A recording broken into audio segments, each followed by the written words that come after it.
Dagsnytt klokken 12.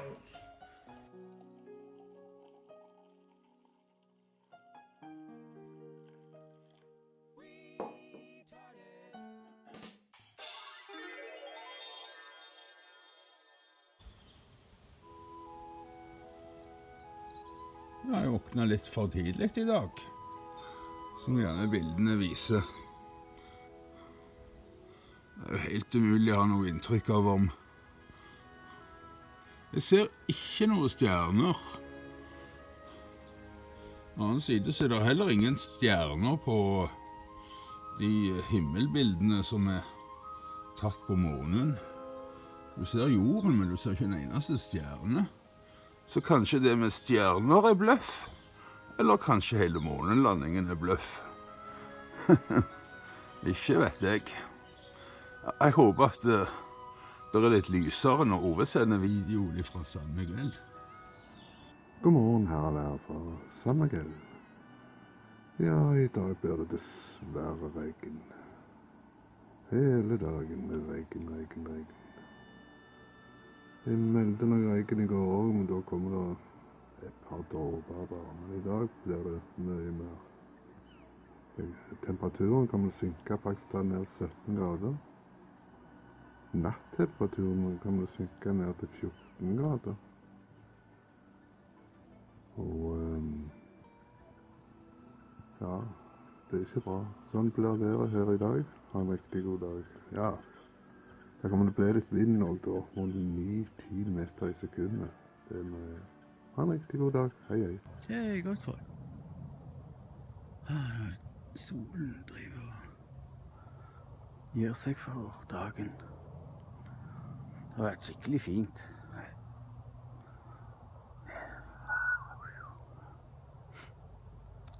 Sånn ser det ut.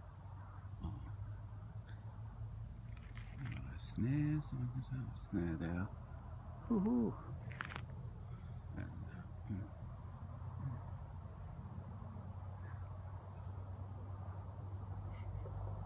Ganske fint, egentlig. Ha det bra. Ja, riktig god søndag, alle venner av kaffebloggen.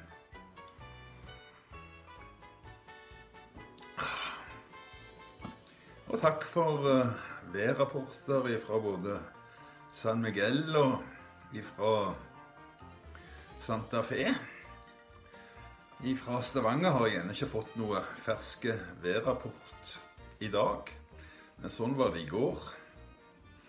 Og her I Merida har det begynt å regne, så det tyder på å bli en ganske trist dag som rent værmessig.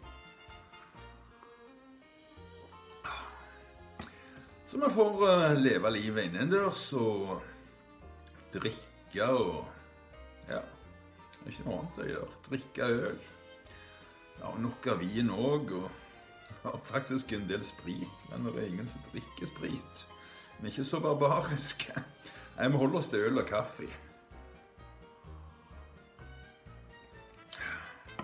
Så det blir vel det går I dag da. Så kommer vel sikkert å lage en god stekepanne, så går dagen. Ja, jeg var jo tidlig oppe I morges, så dere så på det første klippet. En annen som var tidlig oppe, det var Valerius. Han hadde lagt ut en video før klokka var 5, eller hva det var. Skal vi se videoen til Valerius? Jeg synes det han snakket om I dag var såpass interessant at jeg kan dele det med dere. Etter det så skal vi se litt på denne litt fjerne teorien om å hacke fly. Det vist I teorien mulig. Det sier en svensk ekspert, en svensk pilot. Det kommer litt senere, men nå skal vi se Valerius TV.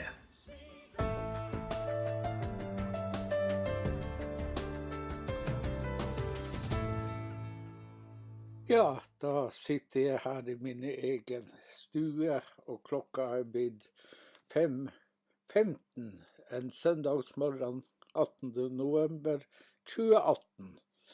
Og vel, nå har nok jeg har vel greid litt på hår eller sånn, men ellers så er nå jeg ganske så uflidd, har stått opp midt på natta sånn, og sitter her og har sett på en video, til flere videoer faktisk.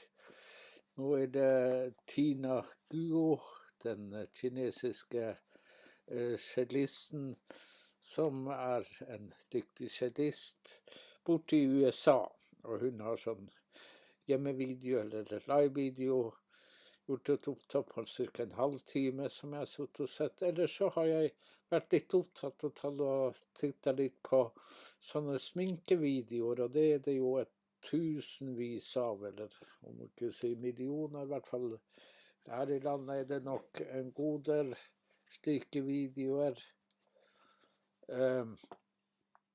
Og hvorfor jeg valgte å se på dem? Jo, det hadde litt med at jeg hadde holdt på i noen dager med en diskusjon hvor noen påstod at jeg var så opptatt av utseende og hvordan folk så ut og sånt og så videre. Og da tenkte jeg, men er det ikke det noe ment at jeg var alt for opptatt sånn med folk hvordan så ut og ville liksom, det var noe mer i sånn parforhold, kanskje tanke på. Men når jeg tenker etter, så er vel en stor del av oss, veldig mange i hvert fall, sånn som når man skal gå ut og møte folk, sånn som jeg sitter her foran et videoopptak med meg, så er det normalt at folk steller seg og pynter seg, og spesielt når man skal ut på byen, på et utested, noe sånt, så kler man finklær på seg, man tar en dusj, et bad, vasker håret, og grer seg i håret, og på annen måte barberer seg hvis det er mulig, og fyrer litt på skjegget, og det ene med det andre.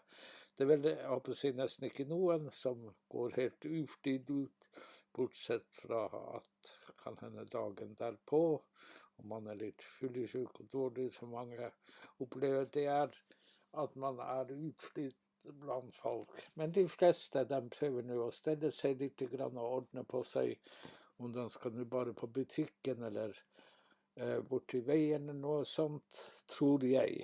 Altså, jeg kan ikke påstå at det er tilfellet, men jeg regner med det. Så enten er det slik at folk er veldig selvopptatt av sitt utseende og sånn, og prøver å pynte og fikse på det så godt de kan, ut fra forholdene og sånt. Så hvem er ikke opptatt av utseende? Det kan jeg liksom lure på. Vel, ikke alle bruker enormt mye med smink og sånt, og har hudkremmer og det ene med det andre. Men litt steller de seg uansett. Om ikke de pynter seg så ferdig, så tar de på nye, pene, rene klær, for eksempel, for at de skal i hvert fall se og oppleves rent. Det skal ikke lukte svett av dem, og på det ene og andre måten. Man skal prøve å se best mulig ut når man er blant folk. Det tror jeg nå ligger hos alle og enhver, så skal man påstå noe, så er det vel alle som er litt opptatt av sitt utseende og seg selv, i hvert fall. Om ikke de er så opptatt av hvordan andre tar seg ut, så er man mer opptatt av sitt eget utseende, både klesveien og på andre måter, og går ikke ut som en uteligger eller fyllefant, eller hva det måtte være, eller ser bedrøvelig og på alle måter ikke helt sånn fiff og streit ut, så tror jeg de fleste prøver å ta seg best mulig ut, i hvert fall, hvis man ikke da skal overdrive. Sånn som jeg gjør mange ganger, og prøver å se ut sånn at det ikke ser veldig ille ut, men det er bare for å provosere litt, og fortelle man skal ikke ta seg så høytidelig, mener jeg. Men i hvert fall tror jeg de fleste, og for når de skal møte noe, møte den er glad i, eller finne en livsledsager, eller kjæreste, eller noe sånt, eller bare ut på byen for å hygge seg, så tror jeg de fleste ordner og prøver å stelle seg så noenlunde og så godt de kan, ut fra de forutsetninger de har. Så akkurat det å påstå at man ikke er opptatt av sånne ting, det tror jeg er både helt feil og ja, man må vel hevde at det er mer eller mindre en løgn med og en påstand som ikke medfører særlig stor riktighet. Og for synes jeg nå det som regel når jeg ser folk på min Facebook-profil og på YouTube og ellers og sånt, så har de iallfall gjort sitt til at de prøver å se så godt ut som det er praktisk mulig. Ikke alle har muligheten til det. Jeg har nå dårlig litt med tenner. Jeg mistet noen tenner i overtiden over her for at jeg ikke har vært hos tannlege siden jeg bodde på Knapper i 2009. Ja, det var vel 2008 sist gang jeg var hos tannlege. Og jeg synes tannlege her, jeg vet ikke, de har vel tannlege i Lakselv uten at jeg vet hvor den holder til. Men dit er det over 6 mil, så da skal jeg synes det er så dyrt å dra til tannlege, så jeg går ned med de tennene jeg har og håper det holder enda noen år til. Og snart er det jo slik at jeg blir 67 år og blir pensjonist hvis man har levedager så lenge. Så sånn sett så skal man ikke ta seg så veldig høytidelig, og jeg er vel en av de som ikke tar meg så høytidelig, og sånn sett både utseende og sånt, og ja, jeg steller meg, vasker meg litt i ansiktet og sånt, og vasker hendene og sånt, det passer veldig nøye på hver gang jeg er på toalettet og sånt, men ellers sånn utover det, så er jeg ikke så opptatt av å pynte meg og holde huden min ren og bruke kremer og hva det måtte være, og ja, jeg vasker håret innimellom og sånt når det begynner å klø litt mye i hodepannen, i hodet, og så tar jeg og vasker håret og innimellom tar meg en dusj også, så det er jo ikke det, og ellers tar jeg under på meg nye klær så fremt jeg har noe, nå begynner jo det å bli sånn at klærne begynner å passe. Jeg har tatt av så masse kilo, jeg er vel rundt, ja, siste måned var jeg 70,6 kilo var det vel, og ligger vel omtrent på det samme per i dag, tror jeg, sånn der omkring. Det har ligget på 71, 72 og 70 kilo i lengre periode, så jeg skal ikke klage på vekta, den mer eller mindre på et normalt nivå. Og det er jo også ting som folk er opptatt av, dette med vekt og sånn sett, og nå er vel, hva er det sier de, at 70% av befolkningen er overvektige, og det kan så være tilfellet akkurat. Jeg har jo vært overvektig i flere år nå, det siste året har vært opp over 90 kilo på det meste, men som sagt nå ned i cirka omkring 70 kilo, så det skal ikke jeg klage på i hvert fall, jeg er veldig fornøyd med det.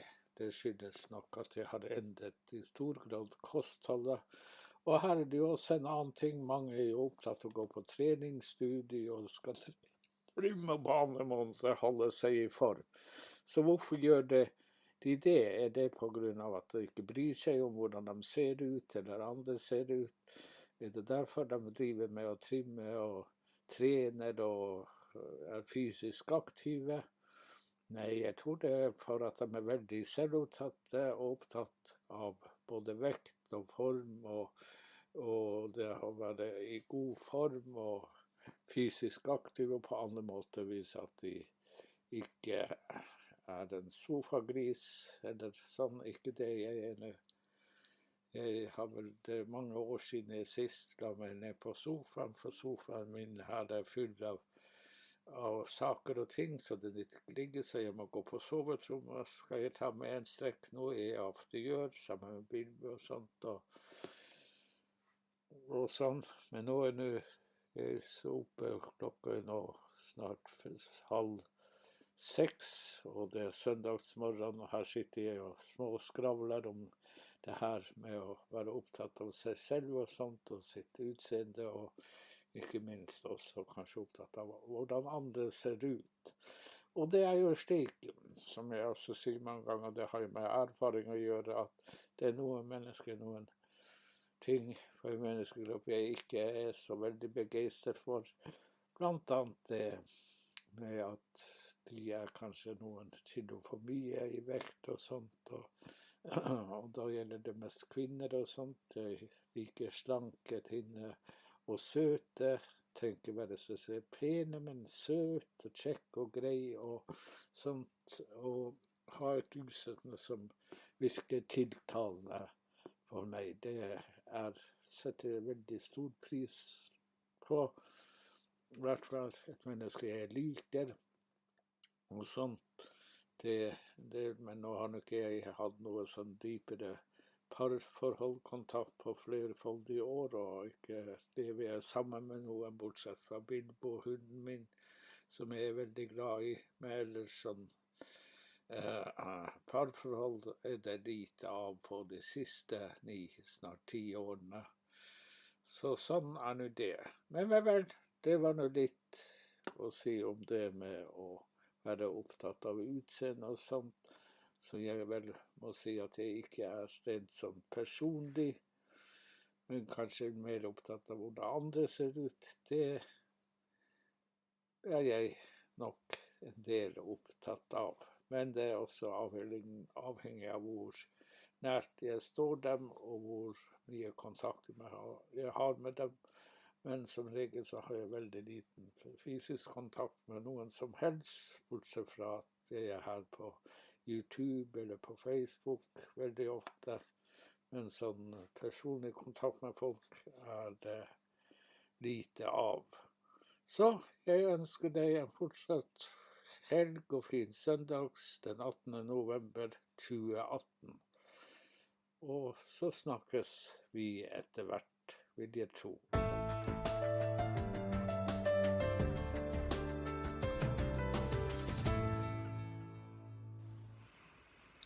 Ja, Valerius, det er vel bare meg og deg som ikke steller oss før vi gjør videoopptak av oss og legger det ut på YouTube. Jeg barberte i dag, nei, jeg visste ikke det. Jeg tenker ikke så mye på sånt. Det er viktig da. Ja, her er altså som sagt en interessant konspirasjonsteori som jeg overhodet ikke har noen tro på da. Når det gjelder det flykrasjet i Jakarta, Lion Air. Jeg har ikke tro på den konspirasjonsteorien, men la meg nå høre den som en innledning til den svenske eksperten sine kommentarer om temaet. Thanks for that, mate. Can I say one quick thing? You can, go ahead, just yeah. About this Lion Air crash in Indonesia today, I looked at the... Very new plane, Tony. Very new plane, is that right? That's right, brand new aeroplane. I mean, we're not living in the 1950s with the Comet, you know, where these planes are experimental and they might fall out of the sky. No, we're not.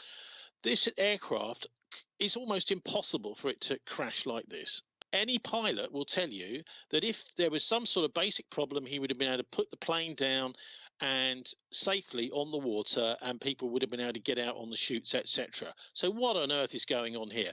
I noticed in an article in the Jakarta Post that they had an audit team from the Foreign Ministry and Environment Ministry of the Indonesian government, and that the guy that runs the airline is actually, or he owns the airline, is actually an ambassador for the government, for goodness sake. So who knows what's going on here? It looks to me as if it might even be a way of getting rid of this audit team who were looking into the Indonesian government. But it certainly should not happen that a plane should crash like this. Any pilot would normally be able to put an aircraft down if they had some sort of serious failure in a reasonably safe fashion. So it's highly likely that this aircraft has been hacked and brought down deliberately. That's all I'd say. That's really interesting, Tony. And a former guest on this programme, a very eccentric man, very eccentric, but I think a very brilliant man, Field McConnell, who's flown everything for the US Navy and flown every commercial jet. I'd be very interested to get his take on that. That's fascinating. I didn't consider that at all. I didn't know any of that. You've educated me. I just looked into who's on board and having one of the main Indonesian government audit teams on board. Well, that's very handy that those guys. I mean, let's not forget who was on board Pan Am Flight 102 at Lockerbie. There was a whole CIA investigation team a government investigation team that had been looking into CIA drug dealing in the Middle East. I mean, I did articles on the MH17 crash, the Ukrainian Malaysian airliner, and also the MH370, the one that so-called disappeared. Almost certainly was hacked and flown, or maybe using the military, speaking to the pilot to persuade him to fly to Diego Garcia. So that plane didn't disappear. It was just, I think, flown to a US airbase, and there were some people on board the MH370 who had some kind of high-tech military thing that they were talking about they wanted to sell to the Chinese military. And I imagine that the Americans might take an interest in that and say, well, that plane is not going to get to its destination. So I think we have to look at these sorts of slightly unexplained, mysterious crashes and look at the technology that's involved in being able to hack into and control these planes remotely, which is actually a pretty simple thing to do, rather worryingly. It is indeed, mate. Cheers for coming back on, Tony. You know how much I love having you on, and I know you're very busy, so I appreciate it. The Politics Show, BCFM, thisweek.org.uk. Follow Tony on Twitter as well. I hope you come back real soon, mate. Thanks again. God bless. Thanks for having us on again, Richie. Cheers. It's an honour, mate. Cheers. I mean that. Tony Gosling, top man, live from Bristol there.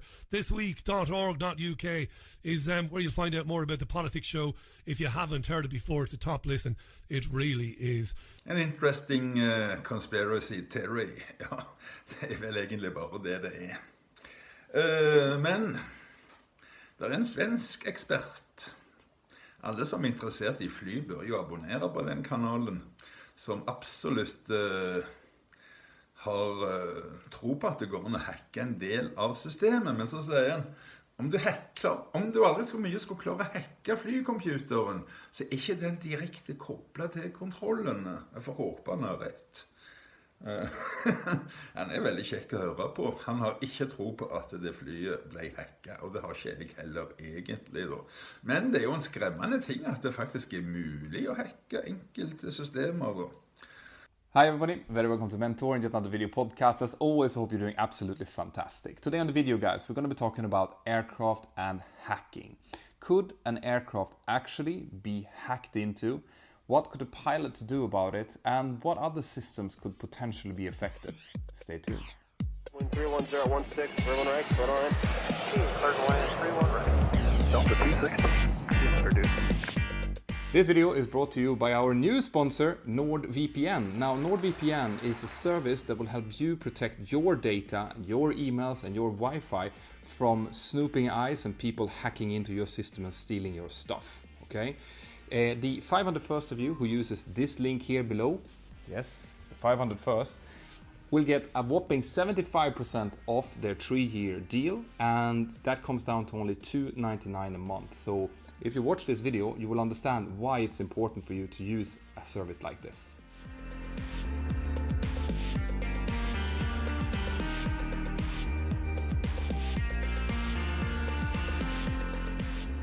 Right, so hacking of aircraft system. Now, this is a problem that has become bigger and bigger the last couple of years as the aircraft become more and more computerized, and as there is more and more data being sent from an aircraft to a remote station and then back again. There is always a bigger and bigger chance of the aircraft being attacked by malicious operators, by hackers. This has been known by the aircraft manufacturers for years, but it has not been something that they have kind of sent out information to us, the pilots, about. Now, this seems to be something that is being taken care of on a more like a corporate level. There has been report, the Department of Homeland Security in the US reported back in 2015 that they had successfully been able to hack into their own 757 while it was standing on the ground using basically off-the-shelf stuff that you could bring through security and through the radio communication system. They didn't disclose what systems they had been able to hack. That was for security reasons. And they didn't disclose basically anything. They just said that they had gained access to the aircraft. There's also been report by a private hacker, Ruben Santamarta, back in 2017, and he said that he, by building a small radio receiver and an antenna that he kept in his backyard, had been able to access the in-flight entertainment systems of airport or aircraft flying above. So this would lead us to believe that there actually is a threat out there. Okay, so what could we expect that hackers actually could gain access to, and what could they not gain access to? Well, in order to understand this, you have to understand a little bit about how the computer systems inside of an aircraft works. Okay, first of all, the most modern aircraft types out there are very heavily computerized. They have basically computers doing everything from managing the flight control surfaces to sending out the in-flight menus. But what you have to understand is that the aircraft manufacturers are well aware on these modern types that the systems are built this way. So they have, brought the security of cybersecurity into the way that the aircrafts are being designed. So these systems, like the system that you can access from your chair in the back, and the flight control systems are completely separated, both by space, by infrastructure, by system, by computer language. Everything is separated to make sure that there shouldn't be any kind of way that someone can access the aircraft control system from the in-flight entertainment system. And this, it kind of speaks for itself. So that on modern aircraft is not seen as a huge problem. Okay, the Boeing and Airbus and Embraer and all the other aircraft manufacturers out there, they are well aware of this problem, and they're working to stay one step ahead of the hackers all the time. Okay, but the problem comes a little bit when you have older types of aircraft, because the lifespan of an aircraft is 20, maybe 30 years. And of course, if you go back 20, 30 years in computer technology from today, it's a completely different time. It's like seeing dinosaurs walking around. So the aircraft like the one I'm flying, the 737 or the Airbus 320, or aircraft that were older, well, they will have computer systems that weren't really designed to counteract hackers or cyber attacks. But the positive thing there is, of course, that they also weren't as computerized, and they also weren't as integrated as the modern airliners are. So the computer systems that we have on board the 737, I can't talk about Airbus because I don't know them that much, but on the 737, it's basically confined to giving us navigational data. It's not so much, there's not fly-by-wire on the 737. The 737 actually still have physical wires going from the yoke back to all of the control surfaces. So yeah, there could be a way for someone to potentially put damaging malware into an update of our navigational programs, for example. But the fact is that we would notice that quite quickly, because we are not only flying the aircraft on our GPS. We're flying it based on conventional navigation as well. We're cross-checking all the navigation we do against different outside sources. So it's not GPS, it's, for example, radio beacons, distances to radio beacons, and we also have an onboard system called an IRS system, which are basically laser gyros that are updating our system in real time and comparing it with the GPS system. So anytime that there would be something wrong with the database or with the GPS receivers or anything that could actually be attacked by hackers, well, we would very quickly find that out and we could revert to a different system. All right. So that's the good thing. Though, what kind of systems could we think about that could potentially be attacked then? Well, the first and most obvious system is obviously the in-flight entertainment system. That's where you guys buy your Wi-Fi or order your food or whatever it might be. And also the onboard Wi-Fi system. Now, the onboard Wi-Fi system is to be compared to any public Wi-Fi system. Okay, and as you know, if you connect yourself to a public Wi-Fi system without a VPN, like for example from NordVPN, you know that your data can be swooped up fairly simply, and they can find out things like your personal details, your pictures, your Wi-Fi passwords or other passwords, your card details, things like that. So that would be fairly easy for a savvy hacker to access. The in-flight entertainment system is different because that's an actual hardware system. Those are computer boxes that are in the aircraft itself. And those computers, I want to re-emphasize that, are not in any way connected to the actual control of the aircraft or the engine control. These are completely separate systems, okay? But that doesn't mean that a computer breach wouldn't be terrifying, because you could imagine a hacker hacking into the in-flight entertainment system and suddenly sending out a message to all the passengers on board saying that they have taken control of the aircraft. That would create panic. Or sending out that there's a problem with the aircraft, or just doing something that would be malicious. It would be frightening, it would be terrifying, but it wouldn't be dangerous. All right? So, but since this is a potential, it means that the manufacturers, once again, are aware of this problem and working hard to make sure that there are proper firewalls, proper protocols in force in order to keep this from happening. So that's the in-flight entertainment and the onboard Wi-Fi. Those are probably the most vulnerable systems today. And the Wi-Fi system tends to be an external operator who's taken care of. So it's not the airline, it's an external operator who provides the Wi-Fi, and they have to work on their cybersecurity to make sure that that is okay. Now, the next thing that I can think of is, for example, the pilot's electronic flight bags. So back in the day, when I started to fly, we had all of our manuals in paper form. So that was our operations manual with all the rules we have to follow, our standard operating procedures. It was the navigational manual showing us things like, what are the rules of the air, if we had forgotten it, and we needed to find it, we would find it there. It's all our navigational chart, our approach chart, our SID and STAR charts, our airport maps, all of that would be in paper form. Now, that was very, very heavy to carry around and also to update. Anytime there was a change somewhere, you need to find that page, you need to rip it out, you need to replace it, you need to tick that you had replaced it. It was a lot of work. So when we started getting electronic flight bag, that was great. It's fantastic. All of a sudden, you could just with a click of a button get all of these things downloaded, up to date all the time. You could also get weather, and you could get NOTAMs or new flight plans. Everything could be sent to the electronic flight bag. But, okay, anytime, like I mentioned before, that you connect something to something else, there is a potential for someone to eavesdrop or even intervene.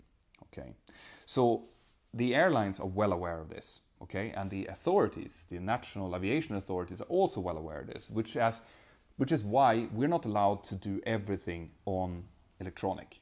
Well, we have to have paper form flight plans. This differs between airlines. We also have to have a backup. We have to have at least 2 of them. And we are under no circumstances allowed to put anything else than company approved, in most cases company specific applications on our flight bags. So some airlines will be using iPads, some airlines will be using dedicated flight bags that only does that. There are pros and cons with both, but it's all very controlled. You cannot in any way interfere with the software inside of these flight bags. That's one thing. The second thing is you and we are not allowed to connect ourselves once we're airborne. So you are not allowed to take your flight bag and connect it to the onboard Wi-Fi. You're not allowed to have even the GPS function inside of the iPads, for example, can be used. Because once we close our doors and we put flight modes on our flight bags, there's no one who can come in and interfere with what we have on board. If something happens on the ground, let's say that the whole system of the whole airline would be attacked, well, then we will notice it as soon as we start it up and something stops working. Well, we can't use the flight bag then, and we can go back into our crew rooms and we can print the paper charts and we can use them. Okay. If something would happen to an individual one, well, then we have the other one. And in any case, if worst would come to worst and none of the flight bags would work, well, then we still have all of the data that we need to fly the aircraft safely inside of our flight management computer. Right?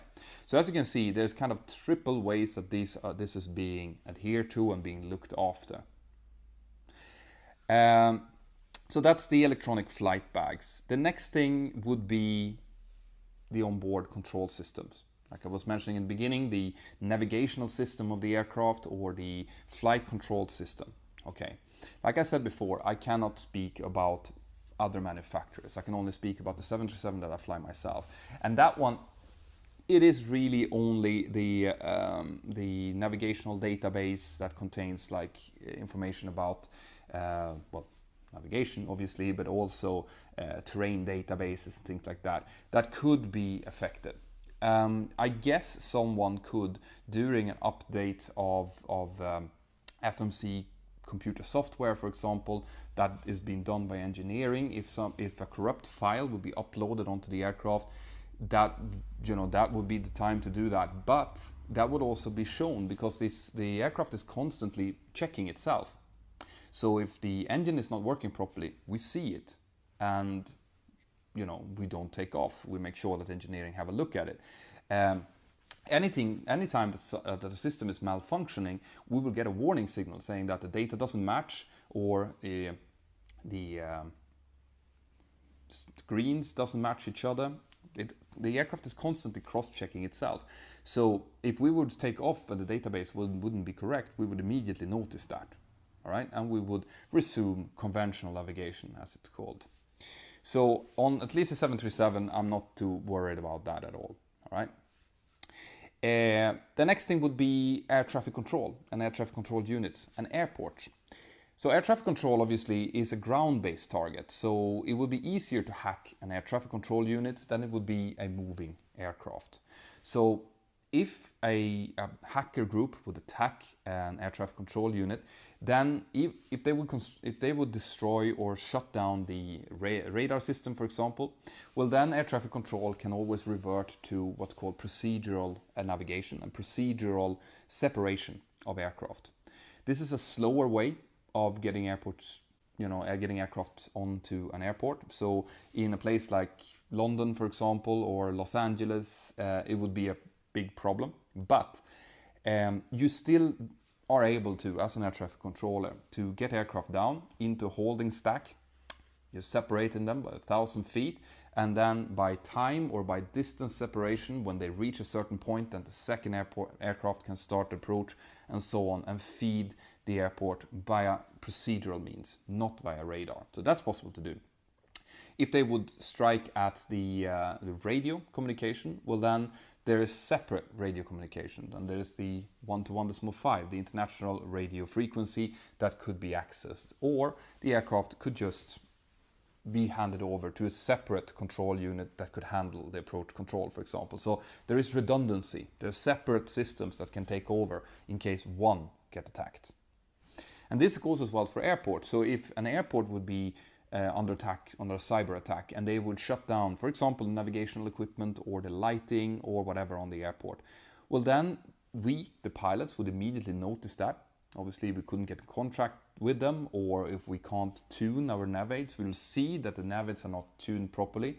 We'll get flags on our primary flight display saying that the instrument landing system is not working, or the navigate that you're trying to use is not working. And if that's the case, we will simply divert. All right, so you as passengers would never be in any danger during this. We would be annoyed, you will be annoyed, and you will end up in a place that you didn't want to go to in the first place, but the redundancy is still there. There's still enough fuel on the aircraft to go to the alternate. And providing that this hacker group hasn't attacked the entire country or the entire area, which would be extremely, extremely hard to do, well, there wouldn't be any real dangers for anyone involved. All right? So these are the things that I can think of off the top of my head that could be attacked. There has been reports. There was an FBI cyber expert that claimed that he had been able to access an aircraft's control computers while using the in-flight entertainment system. And he said that he could briefly get the aircraft to fly sideways. That's his words, not mine.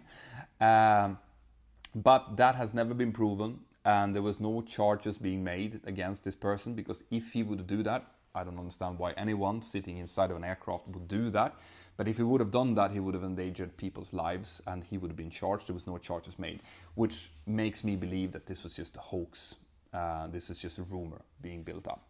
And like I said in the beginning of the video, according to the aircraft manufacturers, there's no physical way to connect the in-flight entertainment system to the aircraft control system. All right. And I also want to mention that, which I mentioned in the beginning of the video, that what we pilots would do in case the aircraft would get hacked If we would notice that, for example, the navigational data doesn't match, well then we would use other navigational data. We would use the ground-based navigational aids, the internal reference systems, as the laser gyros we have on board, and we would navigate using a different system. If the flight controls are not responding, well, in the 737, worst comes to worst, you can actually, take away, the autopilot can be disconnected easily, okay? And when the autopilot is disconnected, there's no way that the computer should be able to control the aircraft. Okay? If the trim would start moving upon itself, we have memory items to turn off the motor that actually drives the trim. And even worse comes to worse, if the hydraulic systems are lost, the aircraft can be flown like a huge Cessna using the control column and the wires that are physically connected to the flight control. So there's always a way for us to keep control of our aircraft, providing that the aircraft itself is structurally sound. So in conclusion, guys, hacking an aircraft using either data links or GPS or radio frequencies is theoretically possible, but it will require an enormous work effort, a lot of coordination, a lot of planning, a lot of equipment, and also you have to consider that an aircraft is traveling at between 850 and 300 kilometers per hour, depending on altitude. So it would require an enormous effort. Something that wouldn't require an enormous effort would be to hack your data when you are at home using your Wi-Fi or when you're sitting in a public library or at an airport. This is why I've taken on the new sponsor NordVPN, because their service will help you protect yourself, your data and your network. NordVPN are considered one of the best VPN services out there. They were given the Best VPN of the Year 2018 by VPN Mentor, not me, the actual publication.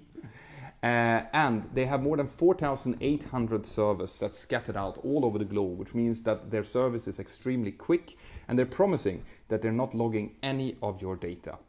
Now, if you are interested in making sure that your data is secure, then the 501st of you who uses this link here below will get a whopping 75% off their 3-year deal. And if you use the code PILOT, well then you will get another month for free. So check it out.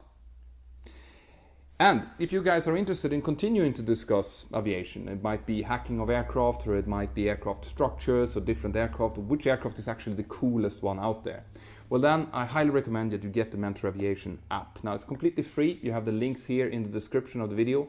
Just go in there, log in, get yourself a nickname, and then tag @Mentor if you want to talk directly to me or any of the fantastic people, the 15,000 people that are already active every month inside of the app. So do that, check it out. I'll see you inside of the app, and have an absolutely fantastic day wherever you are. And me and Pachi will see you next time. Bye-bye. Pachi!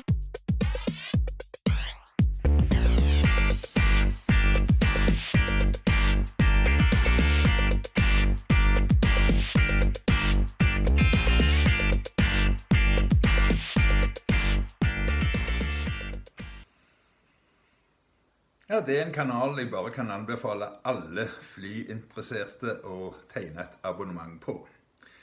Og den VPN-leverandøren hans, NordVPN, kan jeg bare anbefale. Jeg bruker den selv, det er helt utrolig. Jeg vet ikke hvor jeg skal laste opp denne videoen fra Israel kanskje i dag. Vest. På å si. Nei, jeg tror ikke det er noe. Jeg skulle ikke forundre meg om det var noe der også. De har overalt. Det er, som man sa, server over hele verden. Og de er raske, så det er ikke noe problem.